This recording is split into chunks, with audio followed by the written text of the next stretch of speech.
Bir adamdan bir kitap eldik долбоору. Арбаңыз ағай, қош келіпсіз. Рахмат, чоң рахмат. Бүгін сапарыңыз қарып, каникул учуру, эсал учуру болуп, сапарыңыз қарып, қайрадан Астанаға университетіңізге жолға чыгапсыз. Ошо карабай убакыт бөлүп келип бергениңизге терең ыраазычылык билдиребиз. Анан ағай, албетте чет жерде жүрүп мекенди сагынасыздар. Анан бул жолу келишиңизде сапар эмнеси менен эсиңизде калды? Мурдакы келген Кыргызстан менен, мурдакы келген Бишкек менен азыркы келгениңизде кандай таасирде кайтып атасыз? Чоң рахмат. Азыр ушу бүгүн биз жолго чыгып атабыз. 40 күндөн ашык Кыргызстанда болдук. Бирок биз бул келгенибиздин өзгөчөлүгү 1 жыл бою кел албай жүрдүк. Жана пандемия учурунда жол жабык болуп, Кыргызстанга качан барабыз деп алыстан ошол жанагы коркунучтуу, өтө өкүнүчтүү кабарлар болсо өкүнүп, Кыргызстандагы ушул чоң улуу жакшынакай азаматтарыбыздан айрылганда кошо мындай өзүбүз дагы аябай кайгырып сыртта жүрдүк.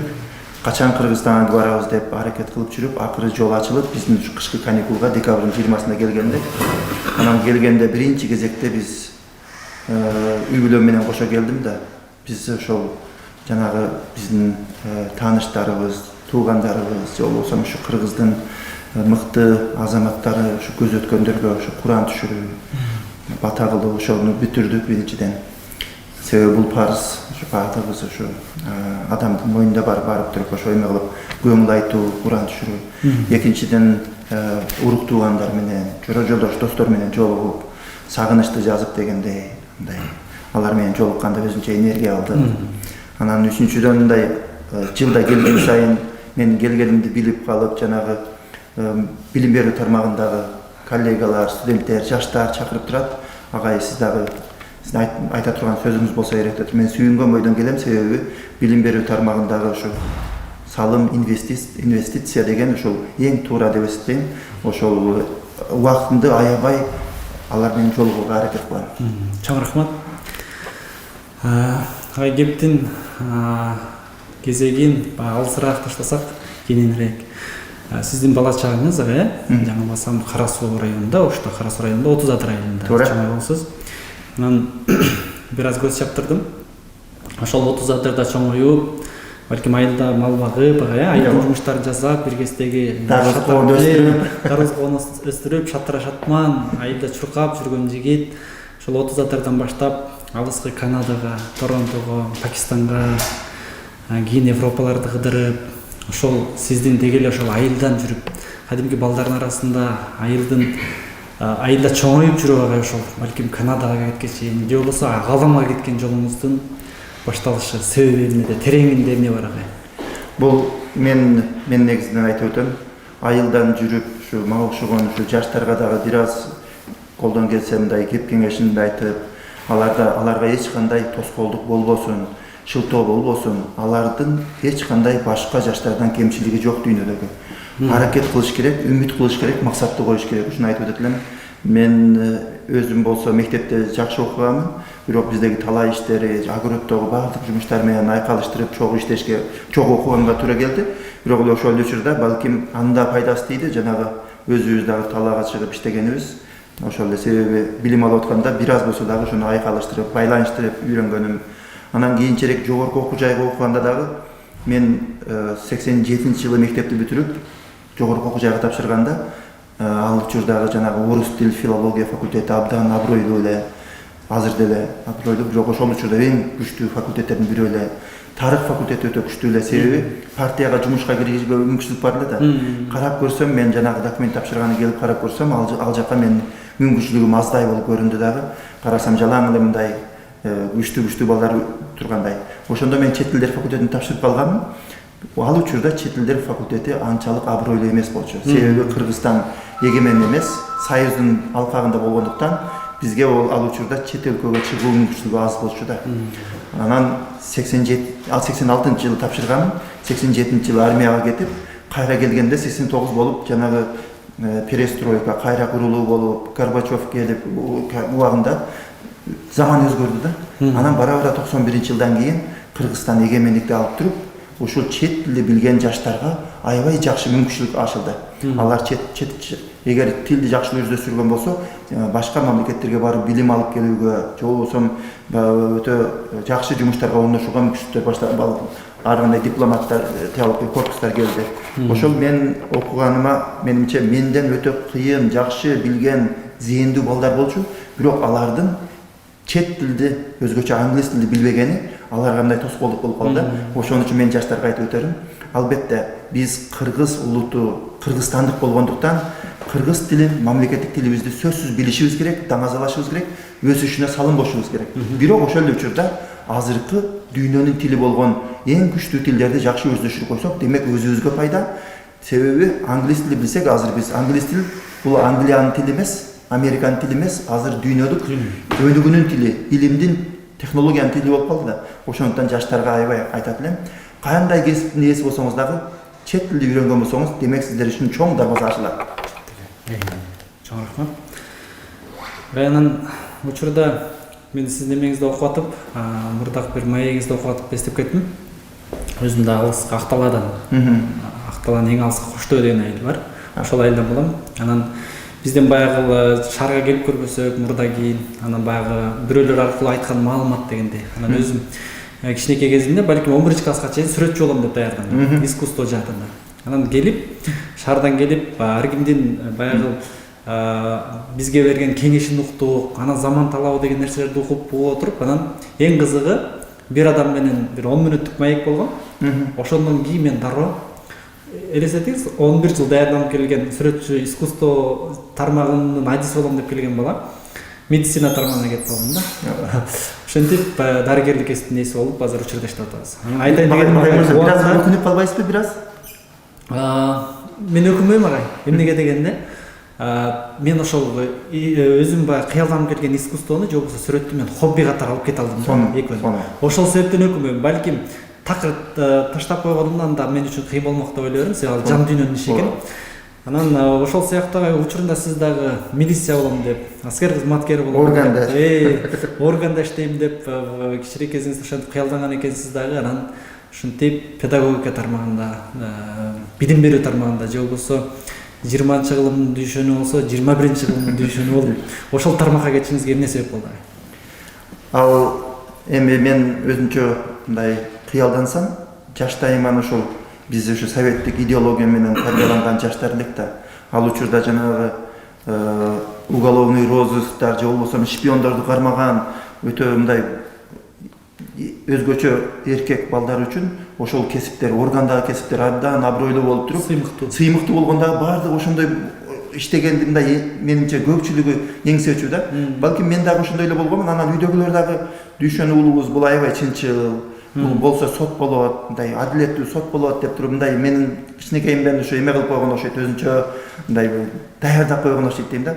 Ошол мен дагы мындай өзү ошол кесипти тандап калышыма бир аз гана нерсе себепкер болду. Бул окууну бүткөндө мен биринчи изилдей баштадым. Кайсы жака барып окусам келечекте ошол мындай милиция кызматкери болуп, кылмыш кылгандарды, жаман жолго түшкөндөрдү туура жолго багыттаган жардам берсем деп туруп. Себеби ошондой кызматтагы балдар керек да, кыздар, балдар керек бизгечи. Мен ошону кыялданып карап, анан кийин документтерди тапшырайын деп даярдансам, эң жакшы окуу жай кошуна Казакстандын Караганды шаарында жогорку милиция мектеби бар экен. Бизде Кыргызстандын көптөгөн ушу мыкты эмелери, ошол милиция кызматкерлери, ошол алардын көпчүлүгү Карагандыдан бүткөн экен да. Ошол биздин региондо абдан жакшы сапаттуу окуу жай экен. Аны мен бир гана нерсе болуп калды тапшырбаганыма. Документтеримди даярдап туруп, анан сураштырсам, документтерди тапшыра албайсыңар, себеби армияга чейинки жаштарды албайбыз дегени болду. Анан мен армияга барышым керек экен. Анан бир жыл ошол ата энеме жардам берип, атам каза болуп калган эле, апама, бир туугандарыма жардам берип, ушул мен немеге талаада жардам берип, огороддор жүрөп иштеп жүрөм дагы, кийинчерээк бир жылдан кийин армияга барып, кайра келип туруп, кайра окуй берем деп жүргөндө, ошондо бир азыр атын дагы билбейм, бирок ошол учурда райондон бир мындай атка минер бирөө келип калган экен да, өзүнүн жана Виллис деген машинасында келип, биздин үйдө түштөнүп калат да. Ошондо апама сөз кылып, мындай сага окшогон мындай билимдүү болсун деп, мына балабыз дагы ушуну эме кылат, жакшы мектепти бүттү эле, бирок окуй албай калды дегенде, ошол кишинин мындай кеңеши менимче мындай бурулуш жасаган ушу чечим чыгарганга таасир берди да. Ал киши айткан, эми балаңыз жакшы окуган болсо, мектепти жакшы бүткөн болсо, 1 жыл талаада жүрүп эмне кылат? Азыр барып туруп педагогикалык окуу жай бар шаарда, Ош шаарында. Ошого тапшырып көрө берсин, өзүнүн күчүн сынап. Анан өзү 1 жыл армияга чейин окуй берет. Анан армияга барып келгенден кийин кайрадан каалаган окуу жайына тапшыра берет деген да. Мен ошентип барып туруп чет тилдер факультетин тапшырып алып, кийин армияга барып кайра келгенден кийин окуу жайды бүткөндө дагы кайрадан мындай чет тилдер факультетинен өзгөчө мындай эмеге органдарга кирүү абдан оңой эле да, себеби чет тилди билгенге байланыштуу. Кийинчерээк дагы ар кандай эме сунуштар түшүп атты. Бирок мен акыркы учурда мындай чечим чыгардым. Союз таркаганын негизги себеп ошол эле учурда өзүм мындай жанагы бирөөнүн буйругу менен эмес, же болбосо дайыма эле мындай тартип менен жүргөн эмес, мен мындай чыгармачылык менен иштеген адамды, мындай адам экенмин да, чыгармачылык менен каалаган учурда илим менен алек болуп, ошондуктан мугалимдик кесип мага абдан жакканы, бул жаш балдар менен иштейсиңби, же студенттер менен иштейсиңби, аларга бир жардам берип, ошол эле балким органда иштегендерди окутуп даярдай алам да. Демек мен өзүмдүн кыялымдан алыс кеткеним менен кайра эле сизге окшоп мен деле кайра мен салым кошуп атам десем болот. Келечекте мен окугандардын арасынан кээ бирки ушул органдын балдары болобу, же болбосо ар кандай кесипти даярдап атам десем болот. Демек ар кыл тармактагы кесипкөйлөрдү даярдай турган, эми өзүңүз айткандай учкучу дагы, доктору дагы бардыгы ошол мугалим болот эмеспи? Ооба. Терең ыраазычылык билдиребиз.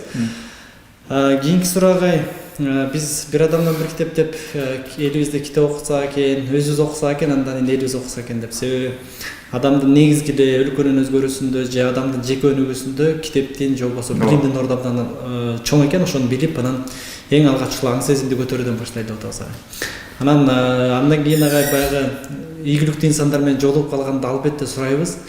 Биз да жаштар сиздерди карап, түздөнүп, биз да ошондой бир мыкты инсан болуубуз керек деп, жана жеке жашоосуна кызыгабыз да. Сиздин жашооңузда же болбосо күнүмдүк бир убакытты бөлүштүрүүдө китеп окууга канча убакыт бөлөсүз агай? Анан балким бир күндүк убакытты пайдалануу боюнча өзүңүздүн жеке тажрыйбаңызды айта кетсеңиз. Мен мынау бир гана нерсеге өкүнүп калам. Акыркы учурда китептерди көп окуйм, бирок китептерди окуган китептерим мен көбүнчө адистигиме байланыштуу да. Өзүмчө жанагы рахаттанып, адабий китептерге бир аз убактым жетпей калып атат. Бирок ошентсе дагы жылына ар кандай адабий китеп, же болбосо тарыхый китептерди окуганга аракет кылам.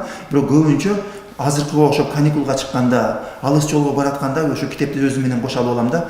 Бирок азыр Казакстанга баргандан кийин ал учурда мен өзүмдүн билим берүү тармагында, илимий изилдөө тармагында көптөгөн китептерди, макалаларды окуш керек. Аларды эмне үчүн окуш керек? Себеби дайыма өзүмдүн билимимдин үстүнөн иштеп жаңылап турбасам, студенттериме кайра эле эски билимди бере бересиң да. Ошон үчүн жаңылыктар менен дайым даярданып алып урушуп турабыз да. Жылына билбедим, ошол айтсам окуткан сабак боюнча бир 5-10 китепти окуп, же болбосо макалаларды окуп, жаңылап мындай бир курс болсо дагы кийинки жылы ошол курска жаңылык киргизгенге аракет кылам. Ал эми адабий китептерден ушул акыркы ушул азыркы учурда бир китепти мен окуп, андай аягына чыгайын деп калдым. Абдан жакшы ушул Роза Айтматова деген биздин салкар жазуучубуздун карындашы жазган Тарыхтын актай барактары. Кандай сонун китеп. Аны окуп жатып, ошол окуяларга аралашып кеткендей болосуң да.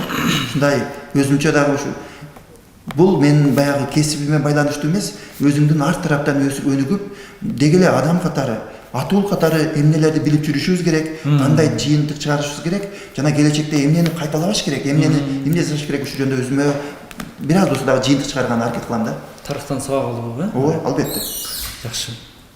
Агайнын жалпы эле мекенибизде жаштар дейбизби, жалпы эли журт, саясаттагы адамдар, өзгөчө анан чет өлкөдөгү мекендештер, мигранттар дейбиз, билим алып жүргөндөр дейбиз, баардыгыбыздын азыркы ойлонгонубуз эле Кыргызстандын өнүгүүсү. Кыргызстан канткен өнүгөт деп анан бир чети изденүүнүн үстүндө болуп аткандайбыз. Бул жакшы нерсе, бирок кайсы бир багытты толук таба элек болушубуз да мүмкүн. Балким өнүгүү жолунда кетип бараткан болушубуз мүмкүн. Анан бир кездеги Финляндия, Сингапур, Түштүк Корея деген өлкөлөрдү карап турсаң, Кыргызстанды азыр өнүгүшү кыйын деп айткандар бар да. Негативдүү нерселерди. Кыргызстан өнүгүшү кыйын, Америкадан канча артта калдык, Япониядан канча артта калдык деп налыгандар болуп, Бирок алардын деле 100 жылдык нары жакта 100 жылдык тарыхын карап көрсөң, балким мисалы үчүн Баткактар өлкөсүндө Финляндия, бизден балким азыр 2-3 эсе начар абалда болгон да. Анан Кыргызстанда менче ойлойм потенциал абдан жакшы мүмкүнчүлүк бар депчи, элибиз бар, Кудайга шүгүр журтубуз бар депчи. Анан Кыргызстандын азыр өнүгүүсү үчүн биз эмнеден башташыбыз керек? Жана сиз ошол чет өлкөдө жүрүп, ушунча тажрыйба алып, Кыргызстандын өнүгүүсү үчүн эмнеден башташыбыз керек деген мындай оюңуз бар да, оюңуз. Мен ушул жөнүндө көп ойлоном. Бул дагы абдан актуалдуу, керек суроо да. Бул ушул өзүңүздөрдүн жасап жаткан иштериңиздерди да мен ушунун алкагында деп айтып өтөт элем. Ушул бир адамдан бир китеп дегенчи. Неге эле мындай кээ бир замандаштарым менен сүйлөшүп калсаңыз, алар биринчи эле акча кылыш керек, экономиканы оңдош керек, билим берүүнү кийинчерээк биз жакшы байыганда билим берүүгө көңүл бурабыз деген менимче туура эмес түшүнүк бар да.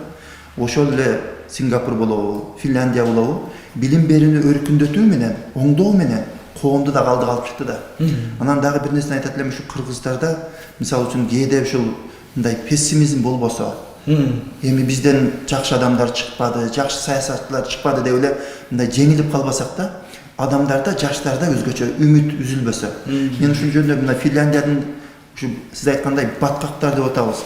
Ушул эмес жагынан, жаратылыш жагынан дагы мындай саздардын арасында болгон мамлекет кандай сонун болуп өнүктү.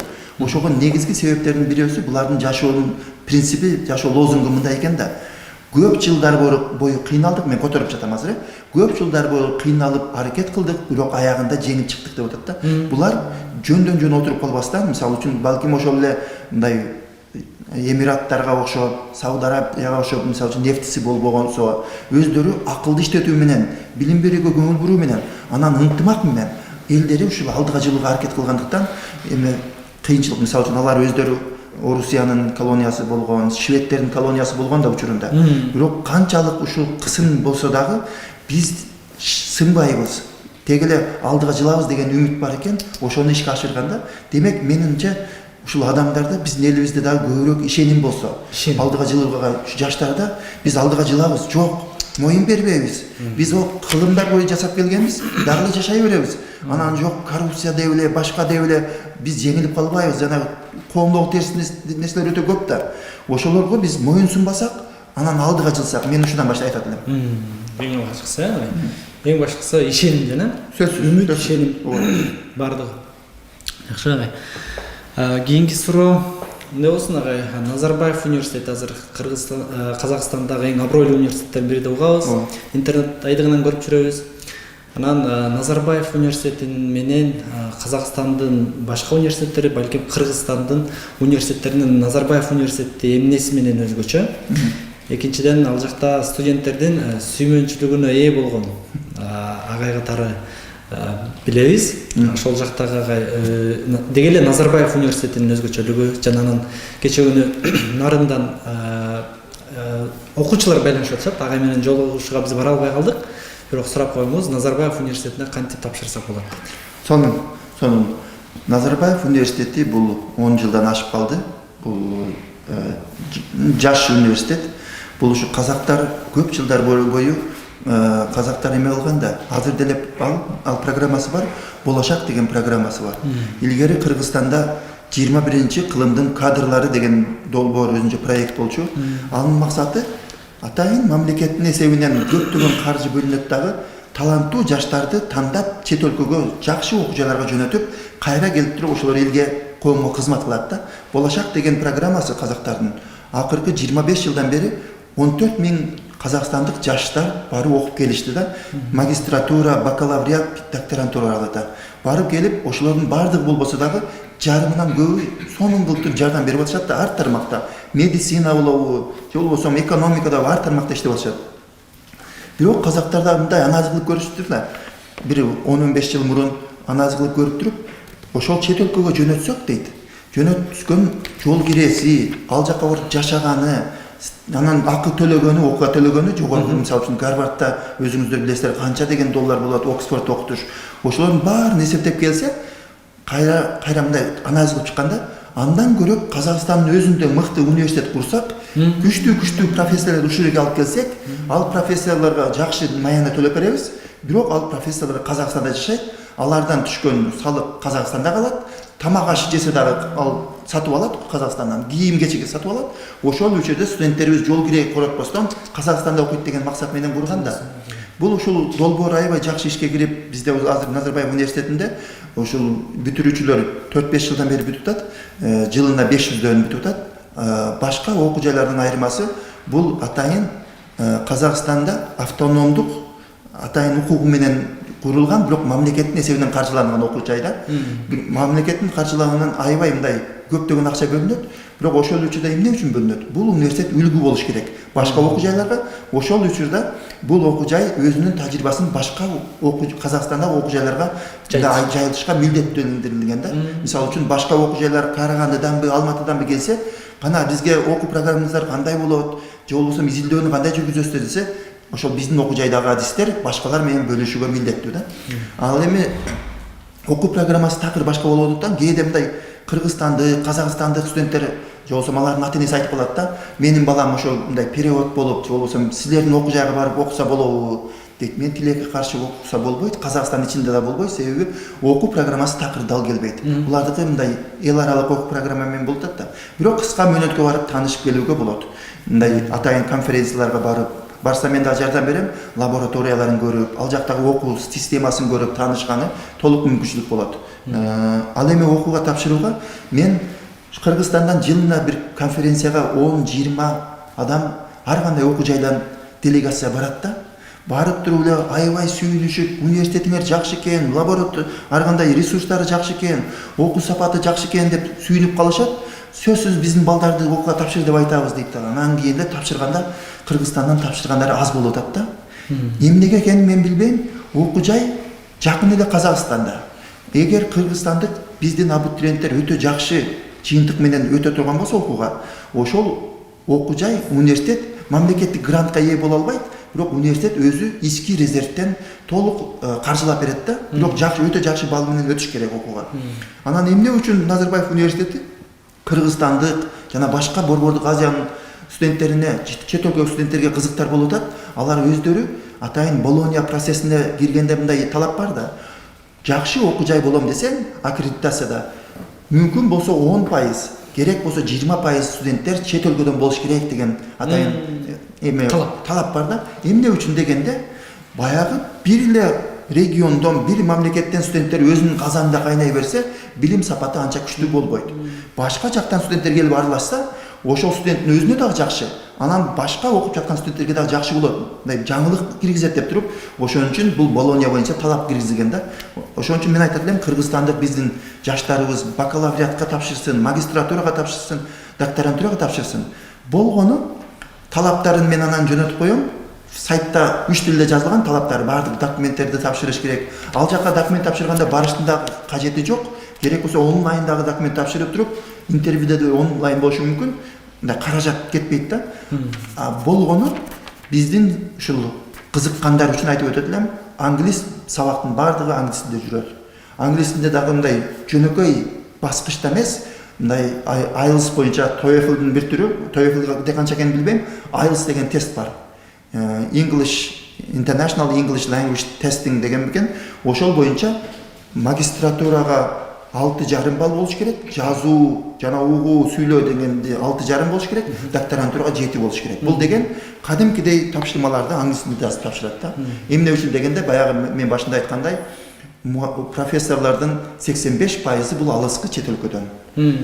15% Борбордук Азиядан же Казакстандан да сабактын баардыгы англис тилинде жүрөт. Ошондуктан баягы тил билбегендер тилекке каршы өтө албайт дагы. Алар өздөрүнүн тил англис тилинин үстүнөн катуу иштеп туруп, анан кийинки жылы тапшырса болот деп айтып жаткан. Демек мүмкүнчүлүк бар, Сөзсүз мүмкүнчүлүк бар. Анан сөзсүз эгер суроолор болсо мен дагы жооп берүүгө аракет кылам, эгер жазса. Учурда Назарбаев университетинде кыргыз студенттерден барбы? 3-4 студенттер бар экен, бирок алар менен байланыша албайтам. Анан бир магистрант быйыл тапшырды. Бир магистрант биздин факультетке, ал факультетти биз американ стилинде мектеп деп коебуз, бирок жогорку мектеп деп коет ошол факультет. Билим берүү боюнча жогорку мектебинде атайын магистратурада бир студентибиз кыргызстандык бир атолу окуп жатат. Азыр биринчи жылдын бир семестрди аяктады, экинчи семестрде окуп атат. Абдан жакшы окуп атат. Жакшы баштап тура. Анан бул суроону сизге бербесек болбойт. Учурда баягы өлкөбүздө кырдаал, жалпы саясий кырдаалга байланыштуу көп нерсебиз аксап жаткандай. Анын ичинде билим берүү. Өзүңүз көрүп, министрлер тез алмашкан учур болуп калып атат. Анан Кыргызстанда мисалы үчүн 1 миллион 300 миң окуучу бар. Анан студенттерибиз бар 203 миң деп. Анан учурда бизде билим берүү системасы эмне кайсы тарабынан аксап келатат?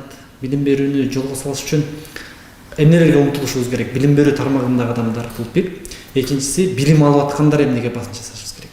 Ошол эле студент эмне кылыш керек? Окуучу кандай аракет кылыш керек? Ал эми билим берүү системасында иш алып барып аткандар алар эмне аракет кылыш керек? Абдан мындай кыйын суроолор экен. Менимче ушул кыргызстандык адистер колдон келишинче аракет кылып атат. Ошол эле билим берүү министрлиги дейбизби, билим берүү академиясы дейбизби, же болбосо жергиликтүү билим берүү башкармалыгы колдон келишинче аракет кылып атат. Чет өлкөлүк донорлор дагы, эл аралык уюмдар дагы аракет жардам берип атышат. Менимче бир нерсе мындай дагы акырына чейин мындай эме жакшы жолго коюла турган нерсе бул баягы ар кандай реформалардын, долбоорлордун бир аз системалуулугу да. Бардыгы системалуу болуп, ойлонуп, ар кандай чет өлкөлүк уюмдар келсе, алар дагы бири-бири менен тегерек столдо отуруп, мындай Кыргызстандын келечеги үчүн кантип чогуу иштейбиз деген аракеттер бар, бирок мындай толук мындай системага кире элек да биринчиден. Анан экинчиден бул мисалы үчүн балдар бакчасынан баштайлы да. Тилекке каршы кээ бир ата-энелерде стереотип пайда болуп калганда, балам сен мектепке барганда билим аласың дегенчи. Бирок изилдөөлөр көргөзгөндөй, баланын төрөлгөндөн баштап 6 жашка чейин мээси аябай укмуштуудай тез өнүгүп жаткан учурду биз жоготуп коюп атабыз. Кээ бир ата-энелерчи баланы кой мектепке барганда үйрөнөсүн деп. Ушуну мен айтат элем, биз ушуну колдон чыгарбастан үй бүлөдө мындай жакшы түшүнүк болсо, бала бакча жетишпесе башка альтернатива жолдорун ойлонуп туруп, ушул 2, 3, 4 жаштагы балдарды жөндөн жолдо ойното бербестен, ушу билим берүүгө кичине болсо дагы мындай аралаштырсак, ушул моментти колдон чыгарбасак биринчиден. Анан сапаттуу кылып туруп бала бакчадан баштап мектепке, мектептен баштап жогорку окуу жайга бардыгындагы жаңыдан мындай жаңы мазмундагы, жаңы типтеги мындай кээде биз мындай эме болуп калабыз да. Биздин адистерибиз аябай жакшы, бирок мындай Кыргызстандын алкагында эле башка дүйнөлүк эң акыркы илимдиге таянбай калабыз да.